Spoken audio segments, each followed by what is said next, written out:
দেশজুড়ে শত শত শিল্প প্রতিষ্ঠান প্রতিদিন রাসায়নিক বর্জ্য ফেলে দিচ্ছে সরাসরি নদী কিংবা কৃষি জমিতে। এমনকি অনেক কারখানারই ইটিপি অর্থাৎ ইফ্লুয়েন্ট ট্রিটমেন্ট প্ল্যান্ট আছে কাগজে কলমে। ফলে নদী দূষণের পাশাপাশি পরিবেশ দূষণ হচ্ছে, যা জীববৈচিত্র্যের জন্য মারাত্মক হুমকি স্বরূপ।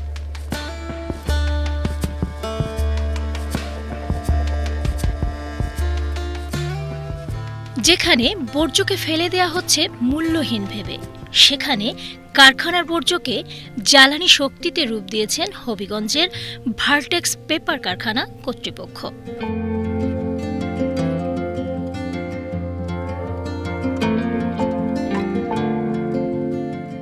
বর্জ্য এখন আর বর্জ্য নয়, এটা সম্ভাবনার শক্তি।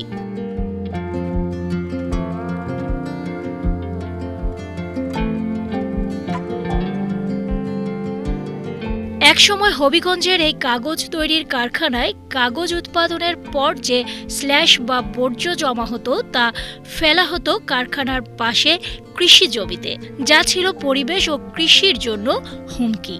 কিন্তু বর্তমানে এই কারখানার বর্জ্যকে জ্বালানি শক্তিতে রূপ দিয়েছেন তারা।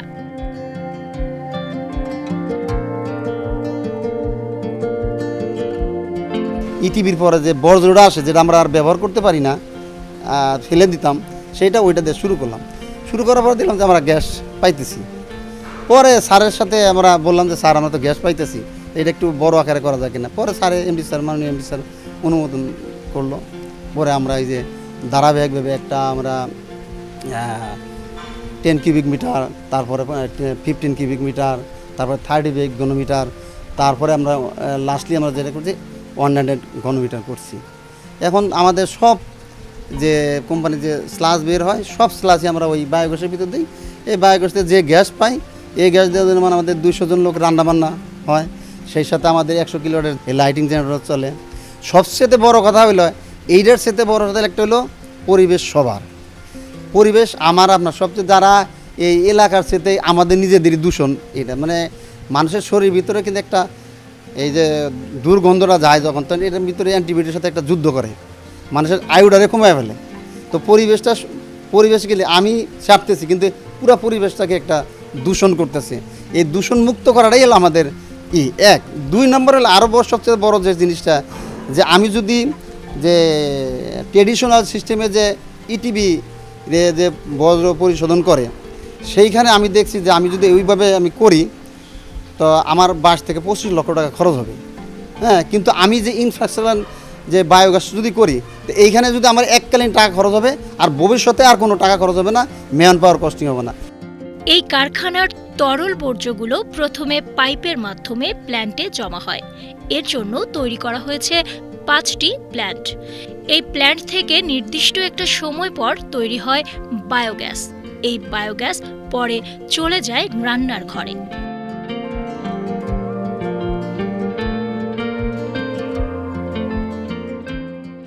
আগে কাঠ কিংবা লাকড়ি ছিল যেখানে জ্বালানির একমাত্র ভরসা, আজ সেখানে নিরবচ্ছিন্ন বায়োগ্যাস। রান্নায় নেই কোনো ধোঁয়া, নেই পরিবেশ দূষণ। রান্নার কষ্ট হইতো যে আমরা সঠিক টাইমে আমরা খাইতে পারতাম না। লাকড়িতে রান্না হইতো, কাঁচা লাকড়ি হইতো, অনেক জ্বলতো না, রান্না দেরি হইতো। আর ধোঁয়া আসতো, বাবুর্চিদের সমস্যা হইতো, আমাদেরও সমস্যা হইতো। এখন আল্লাহর রহমতে আমরা খুব ভালো আছি। রান্নাটা এখন ওই যে আমাদের বায়োগ্যাস, কয়েকটা বায়োগ্যাস করা হয়েছে, 5টা বায়োগ্যাস। এই বায়োগ্যাসের মাধ্যমে রান্না হয়, এটা আমাদের রান্নার এখন কোনো ব্যাঘাত ঘটে না। বায়োগ্যাস হয় আমাদের মেলের যে বর্জ্যটা আছে, যেটা ওয়েস্টেজ হিসেবে ব্যবহার হয়, সেই বর্জ্যটা আমাদের বায়োগ্যাসের মাধ্যমে যায়, ওটা পচে এটা বায়োগ্যাস হয়। পচা যে বর্জ্যটা, সেটাতে আমাদের জৈব সার হিসেবে ব্যবহার হয়। সেই জৈব সার দিয়ে আমাদের সবজি চাষ হয়, সেই সবজি আমরা মেসে আবার খাই। এই গ্যাস দিয়ে কারখানার নিজস্ব 200 শ্রমিকের 3 বেলার রান্না চলছে প্রতিদিন। 24 ঘন্টা গ্যাসের নেই কোনো সংকট। আগে লাকড়ি দিয়ে রান্নায় দেরি হওয়ায় কর্মকর্তাদের নানা কটু কথা শুনতে হতো বাবুর্চিদের। এখন নির্ধারিত সময়ের আগেই টেবিলে খাবার চলে আসছে। এতে একদিকে কম সময়ে দ্রুত রান্না যেমন হচ্ছে, তেমনি কষ্টও হচ্ছে অনেক কম। শুনতে হচ্ছে না কারো কটু কথা।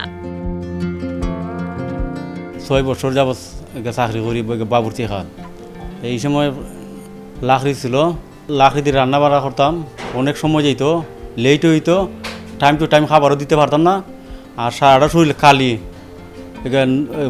নষ্ট হয়ে যেত কি, নোংরা অবস্থা হয়ে যেত কি, চেনা যেত না। এখন বায়ো গ্যাস আছে, সুন্দরভাবে টাইম টু টাইম রান্না করা যায় এবং শ্রমিক হলে টাইম টু টাইম খাবারও দেওয়া যায়, আর খালিও হয় না, আর 24 ঘন্টা গ্যাস থাকে। শ্রমিক বেশি হওয়াতে গ্যাসের চুলা দেওয়া হয়েছে। আমরা 4জন আছি স্টাফের লোক, আমরা 4জন এখন গ্যাসের মধ্যে সুন্দরভাবে আল্লাহর রহমতে আরামসে কাজ করতাম পারি, কাজও আরাম, সব মধ্যে শান্তি আছে আল্লাহর রহমতে, আর টাইম টু টাইম খাবারও দেওয়া যায়, কোনো গেঞ্জামও বাদে নাই। আমি হয়তো 5 বছর হয়েছি আইসি, আওয়ার পরে ওইদিকে লার্কির চুলা আছি, অনেক কালো হইতো, ইয়ার বহুত কষ্ট হইতো। ওখান তো ইনশাল্লাহ ফাঁক শাক তাক দাও, আগে তো দেরি হইতো, 2-3 ঘন্টা লেগে যেত, কারণ ঘন্টা দেড়েকে পাকটা সাইডে লাগতে পারি। আগে লাকড়ির চুলাতে ছিল, এখন গ্যাসের চুলা পাওয়াতে আমরা খুব ভালো হয়েছে আর কি। এখন আগে লাকড়ি দিয়ে কষ্ট হইতো, হাত কালি হইতো, হাঁড়ি পাতিল কালি হইতো, মেহমান আসলে অনেক সময় কালির ওই ছাইগুলা পড়ে যেত, যে সময় মতো স্যারদের খাওয়া দিতে পারতাম না, আর একটু দেরি হইতো আর কি। এখন খুবই সুবিধা, তাড়াতাড়ি দিতে পারি আমরা। একটা সময় লাকড়ির চুলোয় রান্না দেরি হওয়ায় সময় মতো খাওয়া দাওয়া হতো না, কখনো কখনো না খেয়ে অফিসে যেতে হয়েছে। কিন্তু এখন সেই চিত্র ভিন্ন, সময়ের আগেই সব খাবার প্রস্তুত থাকে। এর একমাত্র কারণ বায়োগ্যাস। আমাদের আগে অনেক প্রবলেম হতো, আপনার যখন লার্কি ছিল প্রায় 3 বছরের মতো ঠিক মতো খাবার দাবার পাইতাম না টাইম মতো, দেখা গেছে অফিসে যাইতে লেট হইতো, এর জন্য স্যারেরা অনেক সময় রাগ করতো। কিন্তু তখন তাছাড়া আপনার লার্কিতে দেখা গেছে যে অনেক সমস্যা হইতো, দেখা গেছে যে আপনার ধোয়ার কারণে প্রবলেম হইতো, টাইমলি খাবারও পাইতাম না। আর এখন মনে করেন যে আমাদের স্যারেরা উদ্যোগ নিয়ে বায়োগ্যাস তৈরি করছে, যে আপনার কাগজের যে স্লাশটা আছে, স্লাশের মাধ্যমে এতে দেখা গেছে আমরা টাইমলি খাবারও পাচ্ছি, ঠিকমতো অবশ্যও যাইতে পারতেছি। এখন আর আগের মতো কোনো প্রবলেম ফেস করতে হয় না। আগে যে লার্কির যে খরচটা হইতো, কষ্ট খরচ, এখন তো আমাদের সেটা নাই, বায়োগ্যাসের থেকে আমরা পাইতেছি, এতে আমাদের পরিবেশেরও অনেক উপকার হইতেছে। লাকড়ির চুলা বাদ দিয়ে আমাদের বায়োগ্যাস তৈরি হচ্ছে, যে কাগজের যে বজ্রগুলো আছে এবং অনেক নর্মাল থাকে কাগজে পানির সাথে, এগুলো ইটিভি প্ল্যান্ট থেকে সার্কুলেশন করে পানিটা আমরা মেশিনে ইউজ করতেছি, এবং আমরা যে বর্জ্যটা হচ্ছে সেই বর্জ্যটা বায়োগ্যাসে নিচ্ছি। বায়োগ্যাসে নিয়ে সে থেকে গ্যাস উৎপাদন হচ্ছে, গ্যাসটা আমরা পাকঘরে রান্নার জন্য ব্যবহার করছি। এবং আমরা যে দ্বিতীয়তে আমরা এই যে বায়োগ্যাসের নিচে আবার স্ল্যাগ জমে, এটারে মাটির মতো হয়ে যায়, এই মাটিটা আমরা বিভিন্ন সবজি এবং ফল গাছগুলো এগুলোনের গোড়ায় দিচ্ছি, এবং ফলগুলো অনেক সুন্দর হচ্ছে। আমাদের কোম্পানিতে অনেক ফল আছে, নারিকেল, আম, জাম, কাঁঠাল, পেয়ারা, বিভিন্ন ধরনের ফল হচ্ছে, খুব সুন্দর ফলগুলো আছে। আমাদের পানি এবং কোনো কিছুই আমাদের বাইরে ছাড়া লাগে না বা বাইরে দেওয়া লাগে না, পরিবেশ খুবই সুন্দর হচ্ছে। এবং আমরা পলিথিনগুলো তাও ভিতরে রক্ষণাবেক্ষণ করছি, আমরা কোনো বাহিরে কিছুই দিচ্ছি না, অনেক সুবিধা হয়েছে। আগে যেটা কাঠের তেল দেরি হইতো, এখন দেরি হয় না, এখন টাইম টু টাইম সবার জন্য টাইম টু টাইম খাবার হচ্ছে, থাকা খাওয়া সবই কিছু ব্যবস্থা খুব সুন্দর হচ্ছে।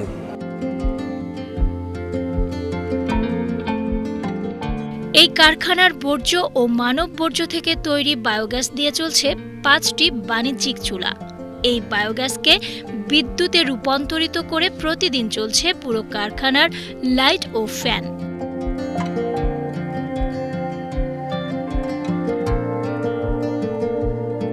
যখন ওই যে ফাইবারটা বায়োগ্যাসে দিই, তখন দেওয়ার পরে ওইটার থেকে একটা গ্যাস তৈরি হয়। গ্যাস তৈরি হওয়ার পরে আমরা যখন ছোটো ছিল, তখন 50-60 জন লোক ছিল বা 100 জনের ভিতরে ছিল, তখন দেখা যায় মোটামুটি এটা থেকে ভালো একটা ইনভেস্ট প্রতি মাসে আসে। তখন স্যারেরা আবার উদ্যোগ নিলে আরেকটি বায়োগ্যাস তৈরি করা যায়। এভাবে স্টেপ বাই স্টেপ এখন প্রায় 5টা বায়োগ্যাস আছে, অনেক বড়, বিশাল বড় বায়োগ্যাস 2টা আছে বড়। এখন মোটামুটি আমাদের যে গ্যাস হয় প্রায় 200-250 মানুষের খাবার যে রান্নাবান্না শেষ করে, আমরা গ্যাস কিন্তু ওভার হয় এখন বর্তমানে। যে ওভার গ্যাসটি এখন কী করব, এটা তো আউট করা যায় না, আউট করে তো লস। তখন আমরা এটা পেপার মিলে যে আমরা বয়লার আছে, এটা আপনার প্রাকৃতিক গ্যাস, এগুলা দিয়ে আমরা বয়লার চালাই। তখন ওই গ্যাসটা, বাকি অতিরিক্ত গ্যাসটা আমরা ওই বয়লারে ইন করার পরে আমাদের বয়লারের যে প্রাকৃতিক আমরা যে গ্যাসটা কিনি, ওই গ্যাসটা খরচ কমে যায়, আমাদের ওই বায়ো গ্যাসটা দিয়ে ব্যাকআপ দেয়।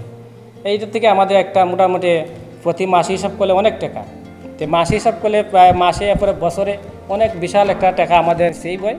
একসময় যে বর্জ্য ছিল অভিশাপ, সেটা এখন আশীর্বাদে পরিণত হয়েছে। যে বর্জ্য সরাতে আগে হাজার হাজার টাকা গুনতে হতো, এখন প্রতি মাসে এই বর্জ্যকে বায়োগ্যাসে রূপান্তর করার ফলে অতিরিক্ত খরচের পরিবর্তে মাসিক কয়েক লাখ টাকা সাশ্রয় হচ্ছে। আমরা যে টোটাল যে ফাইবারটা ইউজ করতেছি, যাতে এক বিন্দুও যাতে ওয়েস্টেজ না হয়, নেচার হ্যাম্পার না করে, তা এইটার আলোকে আমরা রিসাইকেল করার পরে আমাদের একটা অংশ রেসিডিউ হয়, তো এইটাকে আমরা ইটকলের পরামর্শে এটাকে আমরা বায়োগ্যাস প্লান্ট করি। এবং বায়োগ্যাস প্লান্ট করে যেটা হচ্ছে যে আমার একেবারে জিরো ডিসচার্জ হয়ে গেছে, কোনো পানি আমি নেচারে দেই না।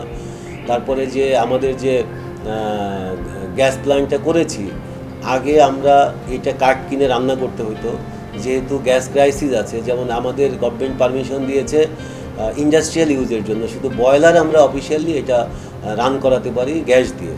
আর যেহেতু এটা পারমিশন বন্ধ, হাউস হোল্ড কিংবা ফ্যাক্টরির আদার পারপাজে ইউজ করার কোনো পারমিশন নাই, তা আমাদের প্রচুর এলপি গ্যাস কিনতে হতো। আমার এখানে প্রায় 200 লোক বাস করে এবং থাকে খায়, তা তাদের জন্য আমার আনুমানিক 80 থেকে 1 লাখ টাকা খরচ হতো এলপি গ্যাস কেনা। তো এখন আমরা যখন ইটকলের পরামর্শে আমরা এটা যখন ইমপ্লিমেন্ট করার পরে আমার এখন পুরাপুরি আমার এই গ্যাসটা, রান্নার গ্যাসটা আমি ফ্রি পাচ্ছি। তো এখানে আমার একটা আর্থিক বেনিফিট হচ্ছে। ইভেন দো আমার যে এই বায়োগ্যাস প্লান্টের যে প্রেশার, এইটা দিয়ে আমরা আমাদের যে একটা ছোট্ট স্ট্যান্ড বাই জেনারেটর আছে, ওটাও আমরা কনভার্ট করে রান করি। এই বায়োগ্যাস সম্প্রসারণের চেষ্টা করছে কর্তৃপক্ষ। বাধা কেবল পর্যাপ্ত বর্জ্য। সিটি কর্পোরেশন কিংবা পৌরসভার নাগরিকদের বর্জ্য পাওয়া গেলে বায়োগ্যাসের পরিমাণ বাড়ানো যেত, যা দিয়ে কারখানার জ্বালানি সমস্যা আরও কমে আসত। যে কোনো বর্জ্য যত্রতত্র না ফেলে আবাসিক বাসাবাড়িতেও নিজেদের প্রয়োজনীয় গ্যাস উৎপাদন করে গ্যাসের চাহিদা মেটাতে পারেন। এজন্য দরকার 5 সদস্যের পরিবারের জন্য দৈনিক মাত্র 25 কেজি বর্জ্য। সে বর্জ্য হতে পারে রান্নার উচ্ছিষ্ট, মানববিষ্টা ও ব্যবহৃত কাগজপত্র। এই পেপার কারখানাটি এখন শূন্য বর্জ্য, শূন্য দূষণ। সারা দেশের পেপার কারখানাগুলোর জন্য এই পেপার কারখানাটা হতে পারে একটি আদর্শ।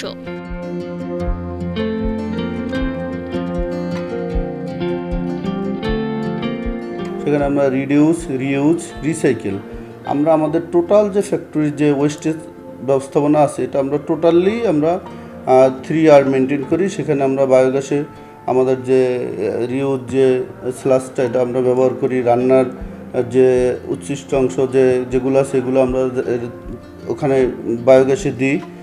দেওয়ার পরে যে গ্যাসটা উৎপাদন হয়, সেখানে আমাদের প্রায় ফ্যাক্টরি 200 লোকের রান্নাবান্না হয়। তারপরে আমাদের এটা পরিবেশের জন্য আমাদের একটা খুবই ভালো, যেহেতু আমরা জিনিসটাকে আমরা রিডিউস করে নিয়ে আসছি ওয়েস্টেজটা। আমাদের সম্পূর্ণ ওয়েস্টেজ ব্যবস্থাপনাটাই একেবারে রিডিউস, আমরা জিরো একেবারে বলা চলে। আমাদের ফ্যাক্টরির সব কিছুই আমরা ইউজ করি, ইভেন কি আমরা আমাদের যে হিউম্যান ওয়েস্টেজ সেটাও আমরা গ্যাসে রূপান্তর করি। সেক্ষেত্রে কোম্পানিও বেনিফিট হচ্ছে, পরিবেশ থেকেও আমরা একটা সুবিধা পাচ্ছি, এবং কারখানাও পরিষ্কার পরিচ্ছন্নতার ক্ষেত্রে আমরা একটা গ্রিন ফ্যাক্টরি সুবিধা পাচ্ছি আর কি।